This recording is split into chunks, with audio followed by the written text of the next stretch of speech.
ಬಿಜೆಪಿಗರಿಂದ ಮಂಡ್ಯಕ್ಕೆ ಬೆಂಕಿ ಹಚ್ಚಲು ಆಗಲ್ಲ. ಮಂಡ್ಯಕ್ಕೆ ಬೆಂಕಿ ಹಚ್ಚಕ್ಕಾಗಲ್ಲ. ಬಿಜೆಪಿ ಜೆಡಿಎಸ್ಗೆ ಚಲುವರಾಯಸ್ವಾಮಿ ವಾರ್ನಿಂಗ್. ನಾವು ಸಪೋರ್ಟ್ ಮಾಡಲ್ಲ ಅಂತ ಹೇಳೋರೆ. ಬೇಕಾ ಇದು? ಜನ ಚೀಮಾರಿ ಹಾಕಿದ್ರು ಬಿಜೆಪಿಗರಿಗೆ ಬುದ್ಧಿ ಬರ್ಲಿಲ್ವಾ?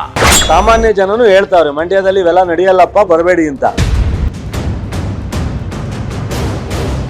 ಕಿರುಗೂಡು ಹನುಮಧ್ವಜ ಪ್ರಕರಣವನ್ನ ಲೋಕಸಭಾ ಚುನಾವಣೆಯವರೆಗೂ ಜೀವಂತವಾಗಿಡಲು ರಾಜ್ಯ ಬಿಜೆಪಿ ಮತ್ತು ಜೆಡಿಎಸ್ ನಾಯಕರು ಪ್ಲಾನ್ ಮಾಡಿದಂತಿದೆ.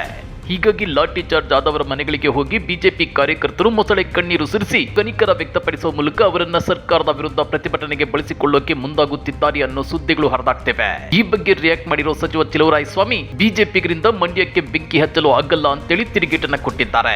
ಹಾಗಾದ್ರೆ ಮಂಡ್ಯದಲ್ಲಿ ಏನಾಗ್ತಿದೆ? ಚಲುವರಾಯಸ್ವಾಮಿ ಕೊಟ್ಟ ಆ ಖಡಕ್ ತಿರುಗೇಟು ಹೇಗಿದೆ ಗೊತ್ತಾ? ಅದನ್ನ ಡೀಟೇಲ್ ಆಗಿ ತೋರಿಸ್ತೀವಿ. ಆದ್ರೆ ಅದಕ್ಕಿಂತ ಮೊದಲು ಹಲೋ ಕನ್ನಡ ಯೂಟ್ಯೂಬ್ ಚಾನಲ್ ಅನ್ನ ಸಬ್ಸ್ಕ್ರೈಬ್ ಮಾಡ್ಕೊಳ್ಳಿ. ಹಾಗೇನೇ ಪಕ್ಕದಲ್ಲಿರೋ ಬೆಲ್ ಬಟನ್ ಅನ್ನು ಪ್ರೆಸ್ ಮಾಡಿ. ಮಂಡ್ಯ ಜಿಲ್ಲೆ ಇವತ್ತು ಜನ ನೋಡಿ, ಆ ಬಿಂದು ಅಂತ ಒಂದು ಹೆಣ್ಮಗು ಹೇಳಿದೆ. ಅದಾದ್ಮೇಲೆ ನಿನ್ನೆ ಒಬ್ರು ಯಾರೋ ವಿಡಿಯೋ ಮಾಡಾಕಿದ್ದಾರೆ. ಇವತ್ತು ಕೆಲವು ನಮ್ಮ CPM ಮತ್ತು ಬೇರೆಯವರೆಲ್ಲ ಮೀಟಿಂಗ್ ಮಾಡ್ತಾ ಇದ್ದಾರೆ. ಎಲ್ರೂ ಮಂಡ್ಯ ಜಿಲ್ಲೆ ಶಾಂತಿನ ಕೆಡ್ಸಕ್ಕೆ BJPಯವರು ಜನತಾದಳವ್ರು ಬರೋದು ಬೇಡ, ಶಾಂತಿನ ಹಾಳು ಮಾಡೋದು ಬೇಡ ಅಂತ ಮಾನ್ಯ ಕುಮಾರಸ್ವಾಮಿಗೂ ಹೇಳವ್ರೆ, BJPಯವ್ರಿಗೂ ಹೇಳವ್ರೆ. ಮಂಡ್ಯದಲ್ಲಿ ನೆಮ್ಮದಿಲಿರೋವಂಥದ್ದನ್ನು ಹಾಳು ಮಾಡಬೇಡಿ ಅಂತ ಹೇಳಿ ಸಾರ್ವಜನಿಕರೆಲ್ಲೂ ಒತ್ತಡ ತಂದಿದ್ದಾರೆ. ಮಂಡ್ಯಕ್ಕೆ ಬೆಂಕಿ ಹಚ್ಚಲು ಆಗಲ್ಲ ಅಂತೇಳಿ ಬಿಜೆಪಿ ಹಾಗೂ ಜೆಡಿಎಸ್ಗೆ ಸಚಿವ ಚಲುವರಾಯಸ್ವಾಮಿ ಎಚ್ಚರಿಕೆ ನೀಡಿದ್ದಾರೆ. ವಿಧಾನಸೌಧದಲ್ಲಿ ಗುರುವಾರ ಮಾತನಾಡಿರೋ ಅವರು, ಮಂಡ್ಯದಲ್ಲಿ ಹನುಮಧ್ವಜ ವಿವಾದ ಸಂಬಂಧ ಮಂಡ್ಯದ ಶಾಂತಿ ಕದಡಲು ಬಿಜೆಪಿ ಹಾಗೂ ಜೆಡಿಎಸ್ನಿಂದ ಯತ್ನ ನಡೆಯುತ್ತಿದೆ ಅಂತೇಳಿ ಆರೋಪಿಸಿದ್ದಾರೆ. ಶಾಂತಿಯನ್ನ ಕದಡಬೇಡಿ ಅಂತೇಳಿ ಅಲ್ಲಿನ ಸಾರ್ವಜನಿಕರು HD ಕುಮಾರಸ್ವಾಮಿ ಹಾಗೂ ಬಿಜೆಪಿಗೆ ಮನವಿ ಮಾಡಿದ್ದಾರೆ. ಶಾಂತಿ ಸಭೆಗೆ ಸಂಘ ಸಂಸ್ಥೆಗಳನ್ನ ಕರೆದಿದ್ದೇವೆ, ಏನ್ ಸಮಸ್ಯೆಗಳಿವೆ ಹಾಗೂ ಅಭಿಪ್ರಾಯಗಳಿಗೆ ಮನ್ನಣೆ ನೀಡುತ್ತೇವೆ ಎಂದಿದ್ದಾರೆ. ಚುನಾವಣೆ ಹಿನ್ನೆಲೆಯಲ್ಲಿ ಕುಮಾರಸ್ವಾಮಿ ಹಾಗೂ ಆರ್ ಅಶೋಕ್ ಈ ರೀತಿಯಲ್ಲಿ ನಡೆದುಕೊಳ್ತಿದ್ದಾರೆ. ಮಂಡ್ಯದಲ್ಲಿ ಇವೆಲ್ಲ ನಡೆಯಲ್ಲ ಅಂತೇಳಿ ಅಲ್ಲಿಯ ಸಾರ್ವಜನಿಕರೇ ಹೇಳ್ತಿದ್ದಾರೆ ಅಂತೇಳಿ ಚಲುವರಾಯಸ್ವಾಮಿ ಸ್ಪಷ್ಟಪಡಿಸಿದ್ದಾರೆ. ಬಟ್ ನಾವು ಆ ಹುಡುಗರುಗಳಿಗೆ ಅಲ್ಲಿ ಯಾರ್ಯಾರು ಆ ಸಂಘ ಸಂಸ್ಥೆಯಲ್ಲಿದ್ದಾರೆ ಅವರನ್ನೂ ಸಹ ನಾವು ಕರೆದಿದ್ದೀವಿ. ಬಂದು ಕೂತ್ಕೊಂಡು ಮಾತಾಡಿ ಜಿಲ್ಲಾಡಳಿತ ನಾವೆಲ್ಲರೂ ಅವ್ರಿಗೆ ಏನು ಸಮಸ್ಯೆ ಇದೆ, ಅವ್ರಿಗೆ ಏನು ಅಭಿಪ್ರಾಯ ಇದೆ ಅದಕ್ಕೂ ಮನ್ನಣೆ ಕೊಡ್ತೀವಿ.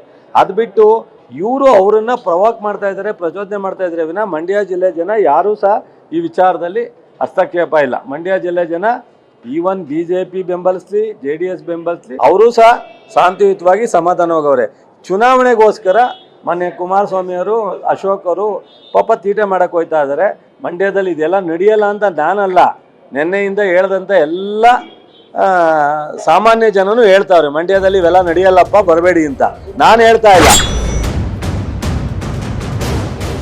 ಇನ್ನು ಫೆಬ್ರವರಿ 9ರಂದು ಮಂಡ್ಯದಲ್ಲಿ ಅತಿ ದೊಡ್ಡ ಪ್ರತಿಭಟನೆ ಮಾಡಬೇಕು. ಆ ಮೂಲಕ ಅದು ಬಿಜೆಪಿ ಮತ್ತು ಜೆಡಿಎಸ್ಗೆ ಚುನಾವಣೆಯಲ್ಲಿ ವರದಾನವಾಗಬೇಕು ಅನ್ನೋ ರೀತಿಯಲ್ಲಿ ಕಮಲದಳ ಪಕ್ಷಗಳ ನಾಯಕರು ಪ್ರಯತ್ನಗಳ ಮೇಲೆ ಪ್ರಯತ್ನಗಳನ್ನ ಮಾಡ್ತಿದ್ದಾರೆ. ಆದ್ರೆ ಬುದ್ಧಿವಂತ ಮತ್ತು ಪ್ರಜ್ಞಾವಂತ ಮಂಡ್ಯ ಜನರು ಇವರ ನವರಂಗಿ ನಾಟಕಕ್ಕೆ ಸೊಪ್ಪು ಹಾಕ್ತಿಲ್ಲ.